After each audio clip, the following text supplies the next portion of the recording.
시간, 자, 악한 농부들처럼 살지 말라. 악한 농부들처럼 살지 말라. 이 제목을 가지고 하나님의 말씀 증거합니다. 사람이 버림받는다는 거, 이게 정말 괴롭습니다. 왕따 알죠? 다섯 사람이 있는데, 네 사람이 한 사람을 왕따 시켜버리네? 왕따 당하는 사람은요, 힘들어요. 요즘에 학교, 좀 불쌍해요. 요즘 아이들 너무 불쌍해요. 저는 우리 대한민국의 학교가 다 안 그렇다고 봅니다. 일부만, 극히 일부만 그렇다고 저는 생각을 하는데, 학교에서 친구들이 친구인데 친구가 아닌가 봐요. 왕따 시켜버려요. 그래서 전학을 가고 학교를 그만두고 결국에 자살하는 아이들이 있습니다. 얼마나 괴롭고 얼마나 무섭고 두려웠으면 자살까지 하겠습니까? 하물며 하나님 앞에 버림받는다면, 우리가 하나님 앞에 버림받는 그 고통은요, 더 이상 말할 필요가 없습니다. 그러므로 우리는 무슨 일이 있어도 하나님 앞에 버림받는 삶은 살면 안 돼요. 절대로 안 됩니다. 사랑하는 성도 여러분, 하나님은 인간을 만들 때 자신의 형상대로 만드셨습니다. 하나님의 형상대로 만들었다는 말은 인간은 동물들과 다르게 만들었다는 거예요. 인간과 동물의 차이, 가장 큰 게 뭡니까? 인격이 있다는 겁니다. 우리 하나님은 인격의 하나님. 하나님의 형상 가운데 인간은 하나님의 인격을 소유하고 있습니다. 그래서 인간은 동물들에게 없는 인격이 있습니다. 인격은 하나님의 속성입니다. 그러므로 인격 있는 인간은 하나님의 자녀답게 살아야 돼요. 그래서 서로 사랑해야 돼요. 왕따시키면 안 돼요. 서로 사랑해야 돼요. 서로 섬기며 살아야 돼요. 그런데 인간은요, 인격적으로 살기가 힘든 것 같아요. 오히려 왕따시키는 것이 인격적으로 사는 것보다 더 쉬운가 봐요. 하나님 앞에 말씀대로 살아가는 것보다 세상에서 범죄하고 살아가는 것이 더 신이 나는가 봐요. 그래서 사람들은요, 서로가 왕따시키고 인격을 모독합니다. 그러므로 하나님의 이 속성인 인격을 모독하는 사람은 죄송하지만 하나님의 사람이라고 말할 수 없어요. 우리는 인격이 있잖아요. 이게 하나님의 것이잖아요. 우리가 인격을 모독한다는 것은 하나님을 모독하는 것과 똑같아요. 하나님을 모독하는 사람들이 어떻게 하나님의 사람이라고 말할 수 있습니까? 어떻게 하나님의 복을 받을 수 있겠습니까? 결국 하나님께 심판받는 겁니다. 사랑하는 성도 여러분, 오늘 본문 말씀을 보면 인격이라고는요, 눈꼽만큼도 없는 악한 농부들이 등장합니다. 여기서 악한 농부들은 유대인들을 말하죠. 오늘 이 말씀은 비유예요. 예수님이 비유로 말씀하신 거죠. 유대인들의 잘못이 무엇일까요? 하나님께 먼저 말씀을 받았다는 이 사실, 우리가 하나님 앞에 선택받았다는 이 사실만을 가지고 우리는 우월한 민족이다, 이방인들은 다 하등한 민족이라고 생각한다라는 거죠. 이거는 엄청난 착각이고 교만이에요. 하나님이 유대인들을 먼저 택한 것은 유대인들이 다른 민족보다 잘나서 택한 것이 아닙니다. 먼저 택함받았다는 사실은 특권도 아니에요. 먼저 택함받았다는 사실은 우리가 하나님을 위해서 먼저 할 일이 있다라는 겁니다. 하나님이 필요해서 먼저 유대인들을 택하고 유대인들에게 사명을 맡겨주셨다라는 거죠. 예수 먼저 믿었다고 좋아할 일 아니에요. 왜? 예수님이 먼저 믿었기 때문에 우리가 해야 할 일이 있어요. 해야 할 일을 하지 않으면 우리는 어떻게 될까요? 하나님은 유대인들을 세상 모든 민족을 구원하기 위한 도구로 쓰기 위해서 먼저 부르신 거죠. 마치 불을 지피기 위해서 불쏘시개가 필요하듯이 하나님은 유대인들을 세상을 구원하기 위한 불쏘시개로 쓰기 위해서 먼저 택한 것 뿐입니다. 그러므로 먼저 택함받고 먼저 믿었다는 것은 절대로 특권이 아닙니다. 세상에서 복음을 전해야 될 사명이 있죠. 내가 먼저 믿었다는 말은 세상에 먼저 믿지 못한 사람들에게 복음을 전해야 될 책임이 있다는 겁니다. 사랑하는 성도 여러분, 오늘 본문에 등장하는 악한 농부들은 앞서 얘기했지만 유대인들을 말해요. 오늘날로 말하면 뭐죠? 먼저 예수 믿은 저를 말해요. 여러분들이에요, 여러분들. 악한 농부들은 주인이 보낸 종을 죽입니다. 더 나아가서 주인의 아들까지 죽여버립니다. 이 무슨 말일까요? 하나님께 택함받은 유대인들이 하나님의 종들을 죽인다라는 거예요. 하나님이 보낸 선지자들을 죽여버려요. 하나님의 아들 예수 그리스도를 십자가에 못 박아 죽여버렸습니다. 그런데 문제는 우리도 유대인들처럼 하나님의 종들을 죽이고 하나님의 아들을 십자가에 못 박아 죽일 수 있다라는 거죠. 우리도 유대인들처럼 살아갈 수 있다라는 겁니다. 악한 농부들처럼 살 수 있다라는 거예요. 하나님의 말씀을 먼저 받았다고, 내가 먼저 믿었다고 유대인들처럼 이것이 마치 특권인 것처럼 생각하면 안 됩니다. 그러므로 반드시 우리가 알아야 될 사실은 내가 먼저 받았던, 내가 축복을 먼저 받았던, 내가 하나님께 무언가를 받았다는 말은 우리가 하나님의 종으로서 해야 할 사명이 있다는 겁니다. 사랑하는 성도 여러분, 사마리아 사람들과 유대인들은 같은 동족입니다. 남한 사람과 북한 사람은 같은 동족입니다. 그런데 어느 순간요, 그거 알아요? 남한 사람들이 북한 사람들을 멸시합니다. 왜 그래요? 나 이해가 안 돼요. 같은 민족이라니까요. 큰아버지가 북한에 살고 작은아버지가 남한에 사는 뿐이라니까요. 그리고 북한은 공산주의 체제고 남한은 민주주의 체제라는 거, 그거 하나밖에 다른 것이 없는데 왜 탈북민에 대해서 남한 사람들은 이상하게 쳐다봅니까? 진짜 악한 거예요, 이거는. 가슴 아픈 일이에요. 사랑하는 성도 여러분, 사마리아 사람들과 유대인들은 같은 민족입니다. 그런데 아수르에 의해서 망한 사마리아는 아수르의 혼합 정책으로 말미암아 어떻게 됩니까? 이방인과 피가 섞여버려요. 아버지는 유대인, 어머니는 아수르 사람. 결혼해서 아이를 낳았어요. 그러면 혼혈이 되지요. 그러면 이 아이는 유대인입니까? 아수르 사람입니까? 여기까지는 조금 그런 대로 이해가 되는데 그 다음이 문제잖아요. 아수르 여인과 유대인 남자 사이에 태어난 이 혼혈이 그 다음 세대에 또 누구하고 결혼해요? 아수르 남편과 또 유대인 아내 사이에 또 태어난 자녀가 있을 거 아니에요. 혼혈이 혼혈과 다시 결혼합니다. 그럼 그 사이에 태어난 사람은 유대인이에요? 이방인이에요? 혼혈 민족이죠. 혼혈합니다. 더 나아가서 그러다 보니까 이들이 유대인이었을 때는 하나님을 섬겼는데 피가 섞이고 혼혈이 되어버리니까 하나님을 안 섬기고 이방인들처럼 우상을 섬깁니다. 그런데 남유다를 중심으로 한 유대인들은 바벨론에 의해서 사마리아 사람들과 똑같이 포로로 잡혀갔습니다. 그런데 유대인들은 자기 혈통을 지켰어요. 신앙을 지켰다고요.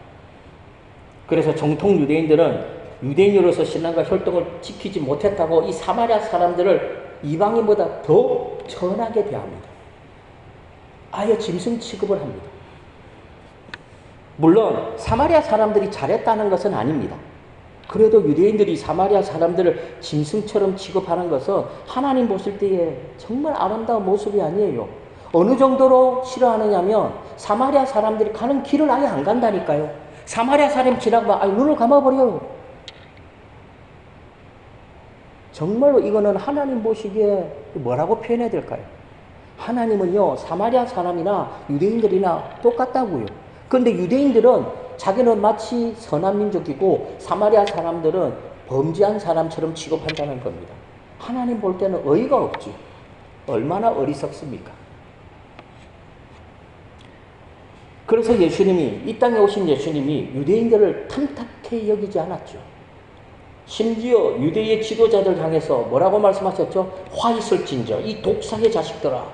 와, 저는 이 말씀을 읽을 때 통쾌하더라고요. 왜? 예수님에게 저의 성품이 있더라고요. 저도 성질이 안 좋거든요. 그래서 목사이기 때문에 굉장히 누르고 살아가는 성격인데 지금 예수님도 이 화 있을진저 독사의 자식들아 책망하고 조종합니다. 심지어 이 획실한 무덤이라고까지 말하죠. 이중성, 겉과 속이 다른 이중성을 비난하고 책망합니다. 오늘 본문 말씀에서도 보면 한 주인이 포도원을 만들어 놓고 농부들에게 세를 주고 타국 땅으로 갑니다. 마치 하나님이 세상을 창조하시고 에덴 동산을 만들어 놓고 아담과 하와에게 생육하고 번성하라고 말씀하신 것과 같아요. 저와 성도님들이 예수 믿고 하나님의 자녀 삼아주시고 이 북한교회 성도를 삼아주신 거예요. 그리고 하나님은 주인처럼 타국 땅으로 갔어요. 우리는 뭘 해야 되죠? 농부들은 뭘 해야 됩니까? 아담과 하와는 뭘 해야 되죠? 아담과 하와는 선악과를 따먹고 범죄했습니다. 악한 농부도 범죄했죠.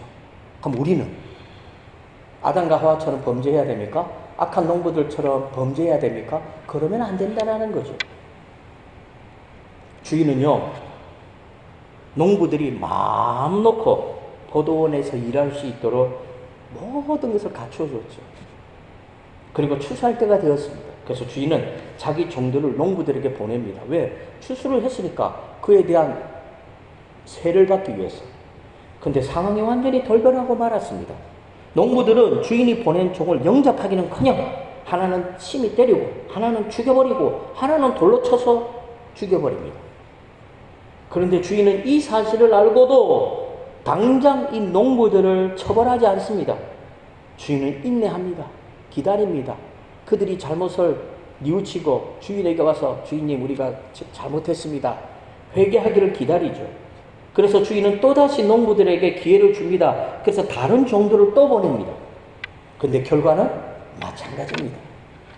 주인은 화가 났지만 그래도 주인은 또 참습니다. 인내합니다. 주인은 마지막으로 자신의 하나밖에 없는 아들을 보내기로 작정합니다. 주인은 아무리 악한 농부들이라도 아무리 이들이 악하다 할지라도 내 아들을 보내는데 내 아들은 공경할 것이라고 주인은 생각을 했죠. 그러나 주인의 예상은 완전히 빗나갔습니다. 욕심에 눈이 먼 이 악한 농부들은 더 담대해졌어요. 악한 농부들은 서로 운운합니다. 야, 얘는 상속자잖아. 주인의 아들이잖아. 얘를 죽여버리면 이 포도원은 우리가 차지할 수 있다. 주인의 아들을 잡아서 포도원 밖으로 끌고 가서 죽여버립니다. 사랑하는 성도 여러분, 주인은 악한 농부를 어떻게 해야 합니까? 예수님을 십자가에 못 박아 죽여버리는 사람들을 하나님은 어떻게 해야 합니까? 주인은 어쩔 수 없잖아요. 심판할 수밖에 없는 거죠. 하나님은 예수님을 십자가에 못 박아 죽이는 자들을 심판할 수밖에 없는 거예요.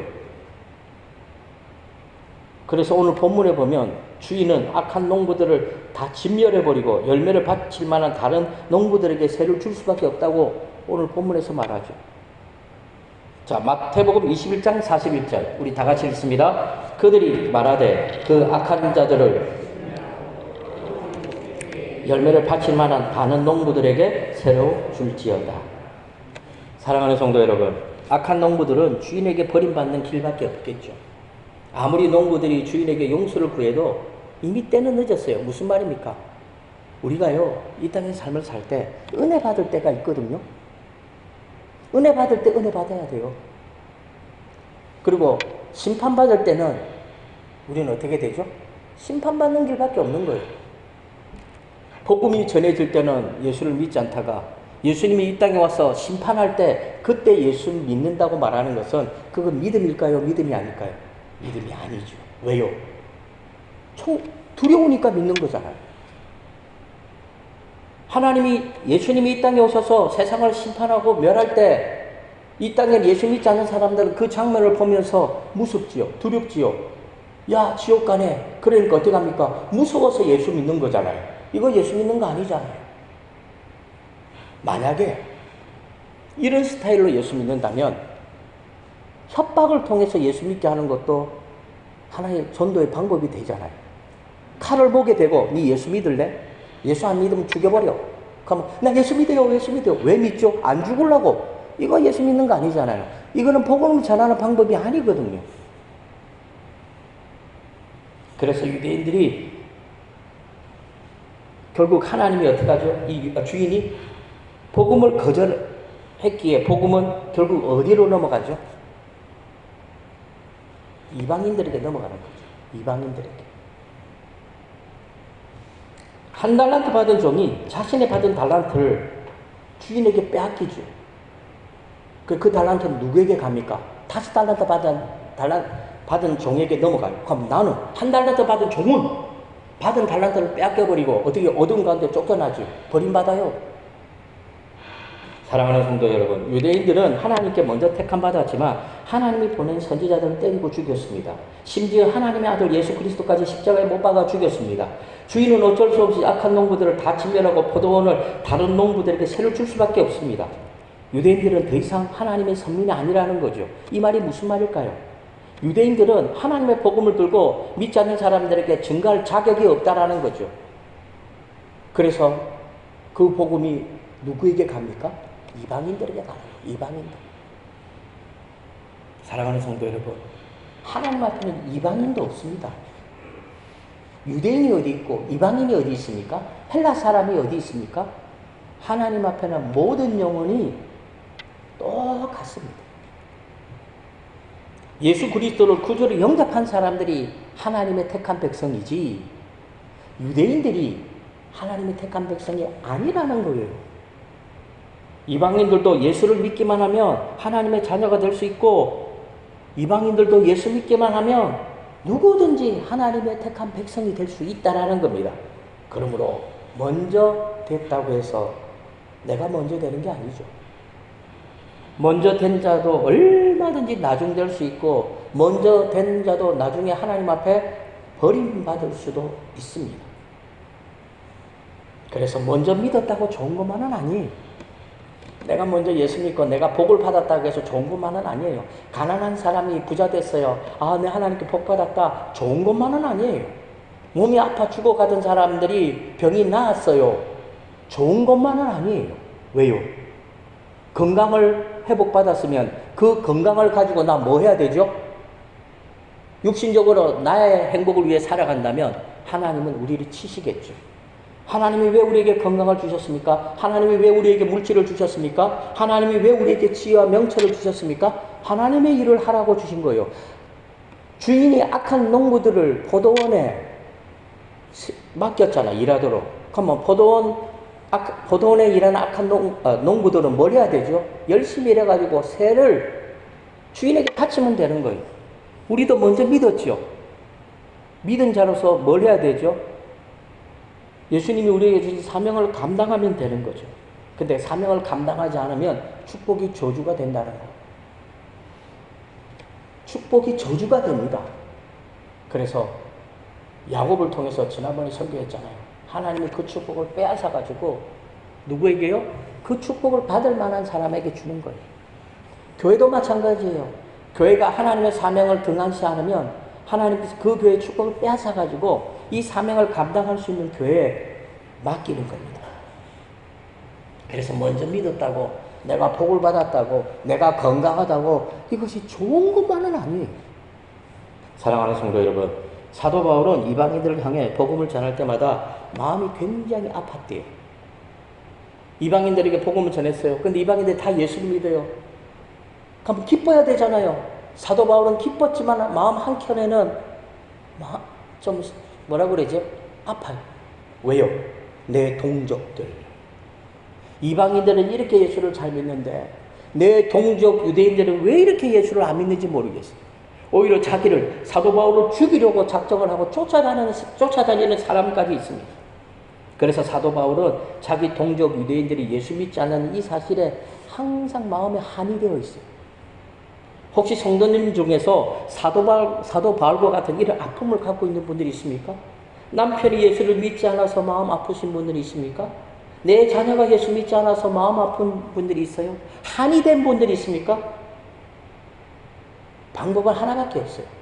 어떤 분들은 아무것도 모르는 목사님들 이렇게 이야기하죠. 남편 전도하세요. 아들 전도하세요. 전도가 되면 했죠. 저는 이렇게 말씀드리고 싶어요. 전도 어려워요. 남편 전도하고 자녀 전도하는 건요, 제가 볼 때는 세상에서 가장 어려워요. 그러면 저는 전도보다 뭐 하라고요? 기도하세요. 하나님, 내 남편 내 자녀, 하나님, 저는 안 됩니다. 아무리 해도 안 됩니다. 하나님, 내 남편 예수 믿게 해주세요. 하나님, 내 자녀 예수 믿게 해주세요. 그리고 하나님이 꼼짝달싹 못하는 기도라서 하나님, 내 생명을 걷어가더라도 내 남편과 내 자녀 예수 믿게 해주세요. 그럼 하나님이 내 생명 걷어가고 내 남편과 내 자녀를 예수 믿게 할까요? 안 합니다. 우리 생명 안 걷어가요. 예전에 제가 어느 권사님에게 이런 기도를 했습니다. 하나님, 내 생명 10년을 가져가시고 내 생명 10년을 가져가시고 우리 이 권사님의 목숨을 10년 동안 살려달라고 기도했어요. 그리고 기도하고 나 집에 와가지고 좀 걱정이 됐어요. 큰일 났다. 내 생명 10년이 없어졌다. 솔직히 이런 마음이 좀 들더라고요. 왜 제가 그런 마음이 들었을까요? 그 기도를 나는 거짓으로 하지 않았기 때문에. 진짜로 기도했거든요. 그러니까 집에 와가지고 미치겠더라고요.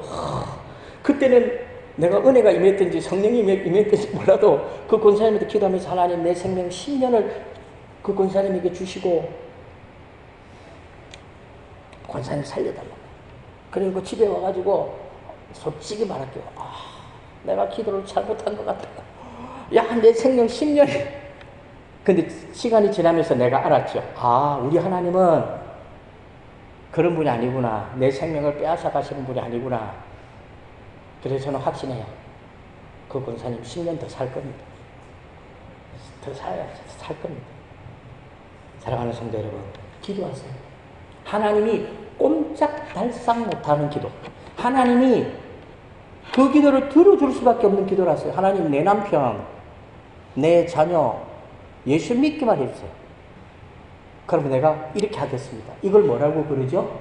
서원기도. 저는 우리 북한교회 성도님들이 서원기도를 많이 하시기 바랍니다. 그러나 무분별하게는 하지 마십시오. 목적이 있는 확실한 목적을 가진 뭐라고 그러죠? 서원기도를 하세요. 서원기도는 아무렇게나 하는 게 아니거든요. 그렇다면 우리가 악한 농부들처럼 살지 않으려면 우리가 어떻게 해야 될까요? 첫째로 우리 다 같이 읽습니다. 시작. 욕심을 버리고 하나님을 주인으로 섬겨야 합니다. 포도원의 주인은 따로 있는 거예요. 포도원의 주인은 악한 농부들이 아닙니다. 그런데 문제는 농부들에게 욕심이 생긴 거예요. 자기 것도 아닌데 자기 것이라고 생각해버립니다. 이 욕심은 마치 자신들이 이 포도원의 주인인 것처럼 막 착각하게 만들죠. 마치 아담과 하와가 욕심이 생기자 선악과가 먹음직도 하고 보암직도 한 것처럼 결국 욕심으로 말미암아 선악과를 따먹고 하나님께 범죄하게 만듭니다. 그래서 아담과 하와는 에덴 동산에서 쫓겨나고 하나님으로부터 버림받게 되죠. 똑같습니다. 욕심이 생기는 순간 내가 하나님의 청직이라는 사실을 잊어버려요. 우리가 하나님의 종이라는 사실을 잃어버리고 마치 자기가 주인인 것처럼 행세한다는 겁니다. 사랑하는 성도 여러분, 인간의 욕심은 범죄하게 만듭니다. 인간의 욕심은 하나님께 버림받게 만듭니다. 그러므로 욕심을 버려야 합니다. 청지기 의식을 가져야 합니다. 이 땅에는요, 내 것은 하나도 없습니다. 우리가 죽으면 가져가는 것이 무엇이 있습니까? 내 것이라면 가져가는 것이 있을 텐데 장례 예배를 가보면 죽는 사람들은 하나도 가져가는 것이 없더라고요. 모두가 하나님의 것입니다.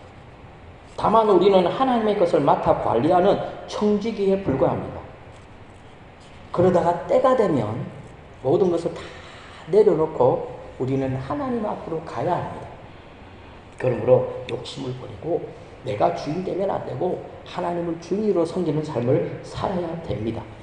자, 둘째로 다 같이 읽습니다. 시작. 이거 정말 중요합니다. 오늘날 성도들은 회개를 잘 하지 않습니다. 자신의 잘못을 인정하려고 하지 않습니다.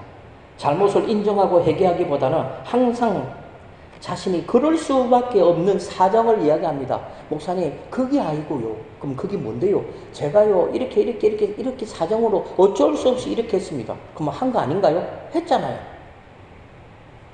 오늘날 성도들은요, 자기 잘못을 인정하고 회개하기를 굉장히 두려워하는 것 같아요. 모든 일을 그럴 수밖에 없는 이유, 자기를 합리화합니다. 그러나 하나님은 이런 성도 안 좋아합니다. 무조건 잘못했다고 하면 돼요. 설사 내가 어쩔 수 없는 상황 가운데 그런 일을 했다 할지라도 하나님, 이것은 전부 다 제 잘못입니다. 이렇게 말하면 돼요. 그러면 우리 하나님은요, 나보다 나를 더 잘 알잖아요. 나보다 나를 더 잘 아시는 하나님은 내가 생각하는 것보다 더 좋게 내 삶을 인도해 주십니다. 하나님은 용서해 주시려고 기다리고 있는데 자꾸 하나님의 용서를 어떻게 해요? 못하게 우리가 만들어요. 어떻게? 변명한다니까요. 하나님은 지금 용서해 주려고 딱 기다리고 있어요. 야, 잘못했다 해라. 그럼 내가 용서해 줄게. 그런데 잘못했다 안 하고 자꾸 변명하고 합리화하네요. 그럼 하나님은 어떻게 하고? 애가 타는 거예요. 아유, 저 어리석은 놈. 아, 잘못했다 하면 내가 용서해 줄 건데. 오늘날 성도들의 모습이죠. 변명은 하면 할수록 하나님의 용서는 늦어집니다. 그러므로 무조건 회개해야 합니다. 무조건. 하나님은 죄인들이 회개하는 거 기뻐합니다. 그걸 제가 어떻게 합니까? 제가 제 자녀들 보니까 알겠더라고요. 아이들이 저에게 자기 잘못을 인정할 때 이상하게 기분 좋더라고요. 더 이뻐요. 하나님도 마찬가지일 거예요. 죄인들이 회개할 때 하나님은 좋아하고 기뻐합니다. 회개하기만 하면 하나님은 기다렸다는 듯이 기뻐하시면서 우리의 허물을 다 용서합니다. 그리고 복을 주실 겁니다.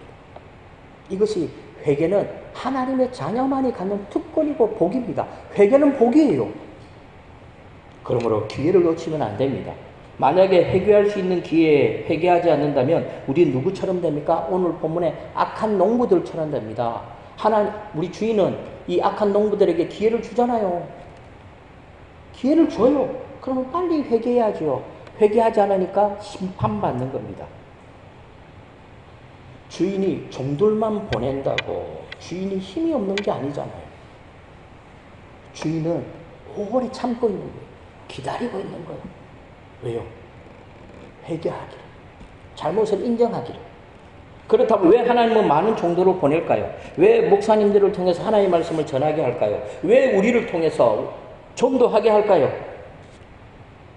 우리 하나님은 사랑이기 때문에 그래요. 하나님은 죄인을 구원하시려고 인내하고 기다려주시는 분이죠. 하나님은 우리를 심판도 하시고 하나님은 우리를 구원하는 거예요. 근데 제가 볼 때는 그래요. 하나님은 할 수만 있으면 구원하려고 할 것 같아요. 심판은 어쩔 수 없이 하시는 것 같아요. 그래서 심판이 늦어진다고요? 감사하세요. 하나님이 우리를 사랑하기 때문에 기다리고 또 기다리고 또 기다리시는 거죠. 그러나 예수님이 다시 오는 날, 이 심판의 날, 이 날은 용서가 아닙니다.